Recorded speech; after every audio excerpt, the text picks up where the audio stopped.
വായിക്കാന് അറിയില്ല. അറിയില്ലല്ലേ? ആ, ഇല്ല അറിയില്ല. ഞാൻ ഞാൻ വായിച്ചത് ശരി തന്നെയല്ലേ?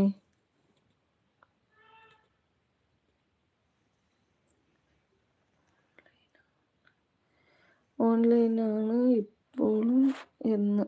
ഓ, ആണോ? എന്നാ പറഞ്ഞോ. സാറില്ല പറ. ഫൈറോസ് എന്താ ചോദിച്ചു? വീട്ടിൽ ആരൊക്കെ ഉണ്ടെന്ന്? വീട്ടിൽ എൻ്റെ മക്കളും ഞാനും എൻ്റെ ഹസ്ബൻഡും.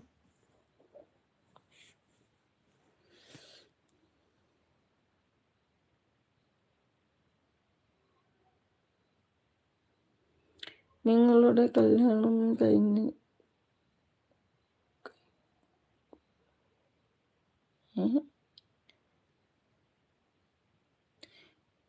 നിങ്ങളുടെ കല്യാണം കഴിഞ്ഞ് കൊണ്ടുവന്ന കല്യാണം കഴിഞ്ഞു. നല്ല